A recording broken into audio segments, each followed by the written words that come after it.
जंगलों में एक अद्भुत वानर रहता था।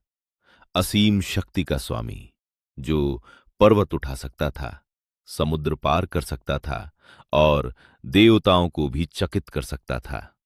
लेकिन उसे खुद नहीं पता था कि उसका जन्म किस उद्देश्य के लिए हुआ है, क्योंकि उसकी जिंदगी में अभी तक श्री राम आए ही नहीं थे।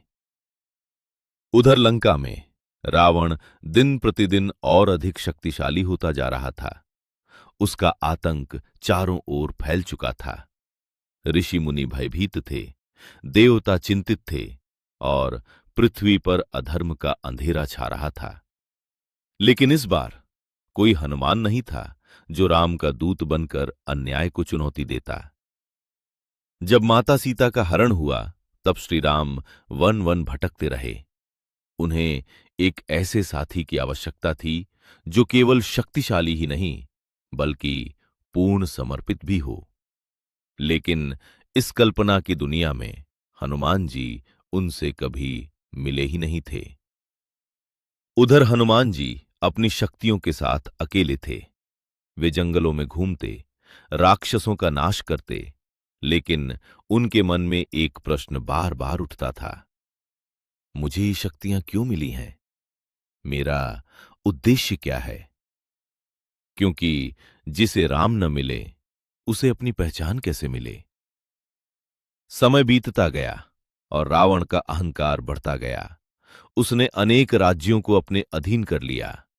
अधर्म बढ़ता गया और संसार को एक रक्षक की आवश्यकता थी। तभी एक दिन ध्यान में बैठे हनुमान जी के सामने दिव्य प्रकाश प्रकट हुआ।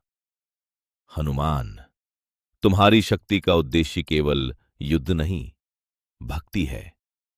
तुम्हारा जन्म राम सेवा के लिए हुआ है। हनुमान जी की आंखें खुली और पहली बार उन्हें अपने अस्तित्व का अर्थ समझ आने लगा। कुछ समय बाद भाग्य ने वो क्षण ला ही दिया। जंगल के एक मार्ग पर हनुमान जी की दृष्टि श्री राम पर पड़ी। जैसे ही उन्होंने प्रभु को देखा, उनका हृदय भाव विभोर हो उठा। आंखों से अश्रुधारा बहने लगी।